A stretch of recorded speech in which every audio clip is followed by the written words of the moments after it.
तो वहीं मध्य प्रदेश में जाति की राजनीति को हवा मिल रही है। सभी पार्टियां अलग अलग तरीके से जातीय गठजोड़ बनाने में जुटी हैं। सवाल यह है कि आखिर यह ट्रेंड मध्य प्रदेश में क्यों दिख रहा है। रिपोर्ट के जरिए समझते हैं।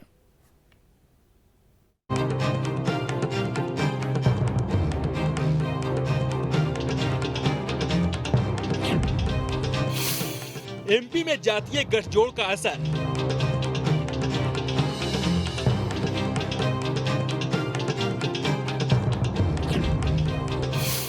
सत्ता के लिए कितना जरूरी फैक्टर।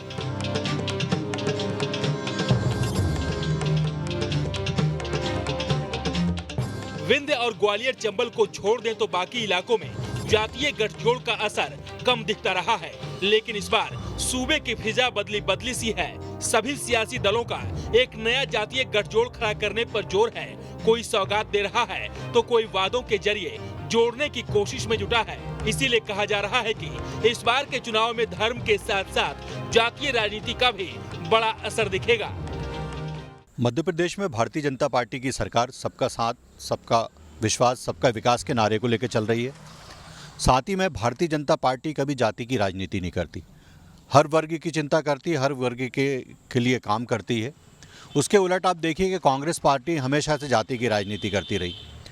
आज स्थिति ये आ गई है कांग्रेस पार्टी की कि जो उसके सहयोगी हैं वो छिटक के अलग खड़े हो रहे हैं।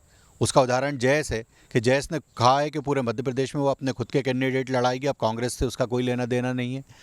आप देखिए कि लगातार पिछड़े वर्ग की बात कमलनाथ करते थे और जब पिछड़े वर्ग को उनकी ज़रूरत थी तो वो उसका साथ छोड़ के अलग खड़े हो गए। उसका चेहरा मध्य प्रदेश में देखा है कि किस तरह वोटों की फसल के सहारे भारतीय जनता पार्टी ध्रुवीकरण के सहारे सत्ता का रास्ता इख्तियार करती है। लेकिन इस बार मध्य प्रदेश में इस तरह का जातीय गठजोड़ भारतीय पार्टी का नहीं चलने वाला है।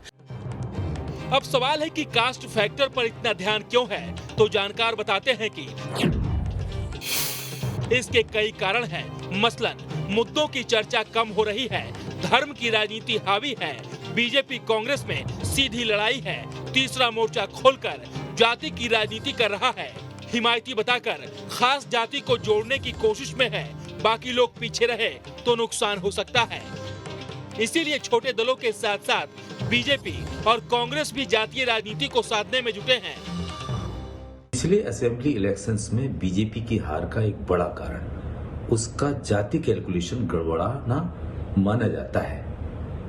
उसका परफॉर्मेंस जिन सीट्स के कारण वो जीतती थी वहां अच्छा नहीं रहा, चाहे वो एसटी की डोमिनेटेड सीट्स हों या एससी डोमिनेटेड सीट्स हों। इसके अलावा चूंकि कोर्ट में ये सेंसस भी बता दिया गया कि यहाँ 51% से अधिक ओबीसी है, इसलिए उसको भी साधना अब दोनों पार्टी शुरू कर दिया है।